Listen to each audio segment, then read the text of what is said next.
नमस्कार दोस्तों, मैं राज पांडे। आप देख रहे हैं आरसीएम टुडे। अभी की लेटेस्ट अपडेट के बारे में बात करेंगे। आपको मालूम होगा कि कोई भी जानकारी होती है, सबसे पहले मैं आप तक पहुंचाने का प्रयास करता हूं। जानकारी कलेक्ट करता हूं, उसका निरीक्षण परीक्षण करता हूं, तब आप तक पहुंचाता हूं, जिससे बातें गलत साबित ना हो। आप मेरी अच्छाई नहीं बता सकते, आप मेरी बड़ाई नहीं कर सकते, मेरे कामों को तवज्जो नहीं दे सकते, यह अलग बात है। हो सकता है आपको हमसे द्वेष हो, लेकिन सच्चाई को आप ठुकरा नहीं पाएंगे। अगर सांप जहरीला नहीं है, तो भी उसे फुफकारना नहीं छोड़ना चाहिए। उसी प्रकार कमज़ोर व्यक्ति को भी हर वक्त अपनी कमज़ोरी का प्रदर्शन नहीं करना चाहिए, ऐसा आचार्य चाणक्य जी कहते हैं। आपके पास दम खम नहीं है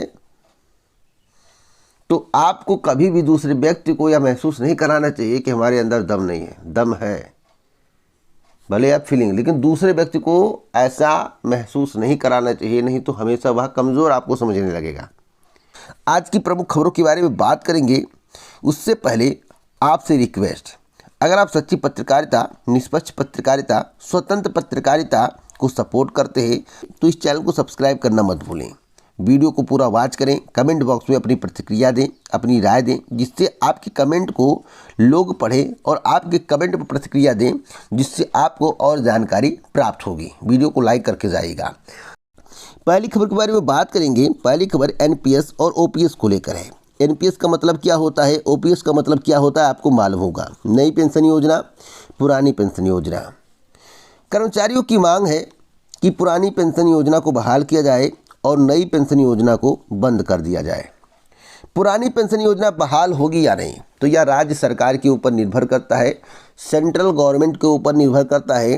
केंद्र सरकार पुरानी पेंशन बहाल करेगी या नहीं, राज्य सरकार पुरानी पेंशन बहाल करेगी या नहीं।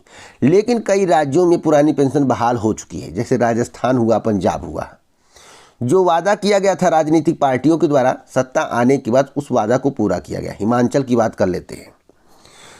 आप यह मानकर चलिए, ज़्यादातर कांग्रेस शासित राज्य हैं, तो कांग्रेस पुरानी पेंशन के पक्ष में है, लेकिन बीजेपी क्या पक्ष में है, यह भी एक सवाल है। बीजेपी इस पर कुछ बोलने से कतरा रही है। बीजेपी कहती है कि नई पेंशन योजना में कुछ संशोधन किया जाए, कुछ सुधार किया जाए। मैं आपको बता दूं कि एनपीएस के विरोध में कर्मचारियों ने मनाया काला दिवस। 1 अप्रैल 2005 को उत्तर प्रदेश सरकार द्वारा प्रदेश को कर्मचारियों पर जबरन नई पेंशन योजना की शुरुआत की थी। क्या? नई पेंशन योजना क्लोज कर दिया गया। उसके बाद से पुरानी पेंशन नहीं मिलता, नई पेंशन योजना। मैं आप सभी को बताना चाहता हूं कि वर्तमान सरकार यानी कि बीजेपी सरकार पुरानी पेंशन के पक्ष में अभी नहीं है। तत्कालीन अवस्था की जानकारी दे रहा हूं। हाँ, आप कुछ भी मना सकते हैं, कुछ भी कर सकते हैं, सफलता मिल सकती है, लेकिन चुनाव के दौरान, और देखिएगा 2024 लोकसभा चुनाव के दौरान इस पर कर्मचारियों का फोकस ज़्यादा होगा और यह भी एक बड़ा मुद्दा सामने निकल कर आएगा। अगली अपडेट है गूगल के पूर्व वैज्ञानिक का दावा अमरता के वरदान को लेकर। आपको मालूम होगा कि अमरता का वरदान पाने के लिए लोग तपस्या करते थे, अमर रहने के लिए तपस्या करते थे, जिंदा रहें, कोई उन्हें मार ना पाए। अमरता पाने के लिए युगों युगों से संघर्ष चल रहा है, लेकिन फिर भी इंसान अमर नहीं हो सका। माना जाता है कि जो व्यक्ति संसार में आया है उसे एक दिन निश्चित रूप से जाना ही है, लेकिन इस बार इंसान के अमर होने की भविष्यवाणी एक वैज्ञानिक ने की है। गूगल के पूर्व वैज्ञानिक रे कुर्डविल का मानना है कि 7 साल में इंसान अमर हो जाएगा। 7 साल में, यानी कि कब तक? 2030 तक। अगर इसके संबंध में पूरी जानकारी आपको चाहिए, क्योंकि इस वीडियो में ज़्यादा बताऊंगा तो वीडियो बहुत लंबा हो जाएगा, तो टेलीग्राम पर चले जाइए। पेपर की कटिंग पोस्ट कर दूंगा, वीडियो भी इसके संबंध में बनाया गया है। आप जाइए टेलीग्राम पर, इसे विस्तार से पढ़िए, समझने का प्रयास करिए कहने का मतलब क्या है। अब हम बात करेंगे स्वास्थ्य कार्यकर्ता की भर्ती को लेकर। एक नई भर्ती भी आपको देखने को मिल सकती है। मैं आपको बताना चाहता हूं, स्वास्थ्य कार्यकर्ता के वर्तमान में 16,000 पद रिक्त हैं उत्तर प्रदेश अधीनस्थ सेवा चयन आयोग में एक भर्ती फंसी पड़ी है। सूत्रों के मुताबिक परिवार कल्याण विभाग में स्वास्थ्य कार्यकर्ता के महिला के 7,660 स्थायी और 15,996 अस्थायी पद हैं। कुल 23,656 पदों में करीब 12,000 खाली हैं। इस तरह स्वास्थ्य कार्यकर्ता पुरुष के 2,996 स्थायी और 6,084 अस्थायी पद हैं। इनमें करीब 4,000 पद खाली है।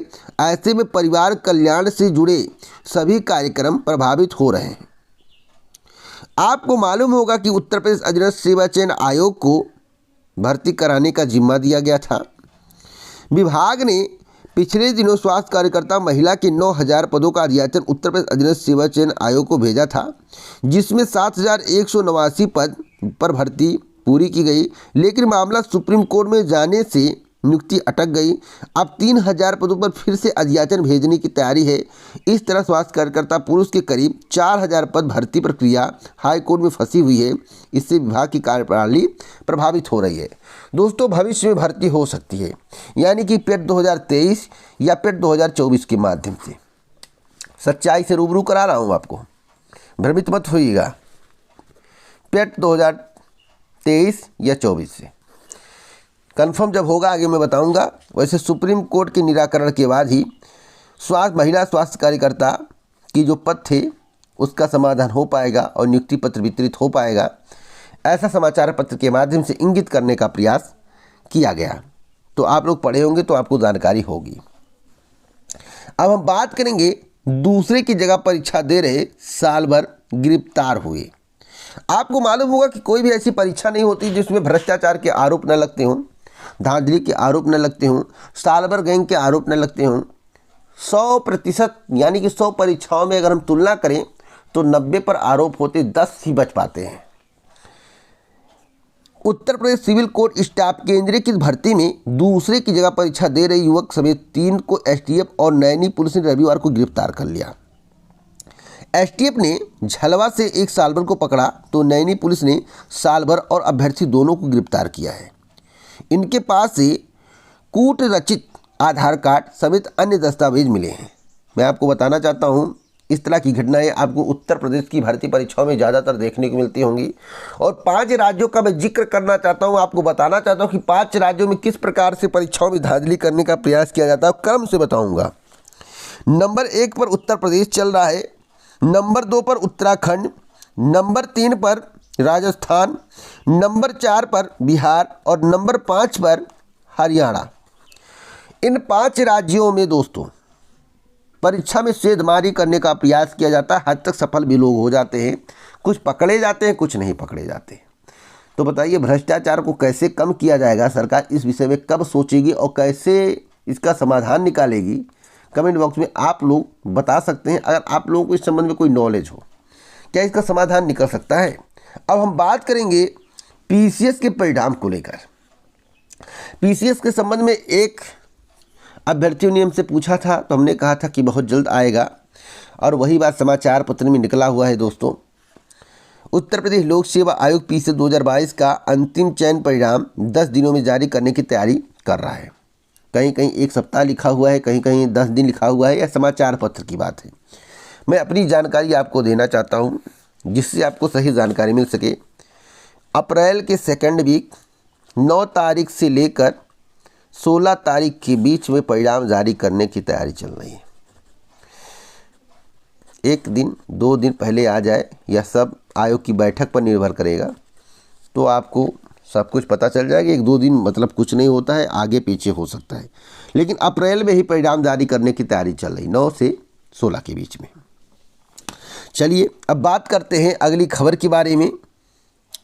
यूपीआई के जरिए लेन देन पर 0.3% का शुल्क लगा सकती है सरकार। आपको मालूम होगा यूपीआई को लेकर अभी बीच में हंगामा हुआ था, तो सरकार ने अपना स्टेटमेंट बदल लिया था कि फेक खबर है, कोई भी आपको पैसा पेड नहीं करना पड़ेगा, कोई भी शुल्क नहीं देना पड़ेगा। लेकिन अगर आप आज के समाचार पत्र का अध्ययन करेंगे, सोशल मीडिया का अध्ययन करेंगे, स्रोतों का अध्ययन करेंगे, तो आपको इस बात की जानकारी मिल जाएगी। नहीं भैया, आप उससे बचे नहीं हैं। सरकार पहले आजमा रही थी कि देखते रिएक्शन क्या आता है, लोग ऐसी प्रतिक्रिया दे रहे हैं। जब लोगों से बात करें तो कह रहे सरकार देख रही थी लोगों की प्रतिक्रिया क्या आ रहा है, उसके बाद निर्धारित करेंगे। तो देखिए दोस्तों, अगर आप सरकार यूपीआई के जरिए लेन देन पर 0.3% का एक समान शुल्क लगाने पर विचार कर सकती है कि नहीं, कर सकती है। इसका उद्देश्य भुगतान प्रणाली के लिए आवश्यक बुनियादी ढांचे को वित्त पोषण उपलब्ध कराना और इसकी वित्तीय व्यवहार्यता सुनिश्चित करना है। अब बताइए भैया, अगर ऐसा हो जाता है तो आपका लाभ है या हानि है, कमेंट बॉक्स में आप बताइएगा। अब हम बात करते हैं आईबीपीएस में आने वाली वैकेंसी के संबंध में। दोस्तों, इस चैनल के माध्यम से हाल ही में आपको जानकारी दी गई थी, और जो जानकारी दी जाती है वह डंके की चोट पर सही और सटीक दी जाती है। जो मेरे द्वारा पहले बताया जाता है भविष्य में वही होता है। मैं इसका दावा जो करता हूँ यह अटल सत्य होता है, 1-2% को छोड़ दिया जाए। जून टू जुलाई 2023 तक आपको आईबीपीएस में बम्पर भर्ती देखने को मिलेगी।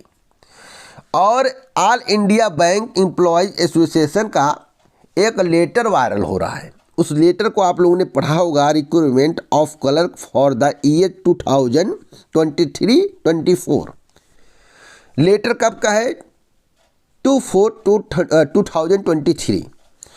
अब इस लेटर को देखने के बाद आपको इस बात की जानकारी ज़रूर मिल रही होगी कि वास्तव में भर्ती आएगी। तो यानी कि जो मेरे द्वारा कहा गया वह बात सत्य साबित होता नज़र आ रहा है। आ जाए या 4 महीने बाद आए, जून जुलाई मैं जानता हूँ, मैं आपको बता दिया। आगे पीछे हो जाएगा तो बुरा मत मानिएगा, लेकिन आएगा। वैसे आगे पीछे होने की संभावना नहीं है। तो अगर आप आईबीपीएस क्लर्क की तैयारी कर रहे हैं या अन्य पदों की तैयारी कर रहे हैं तो भैया तैयार हो जाइए।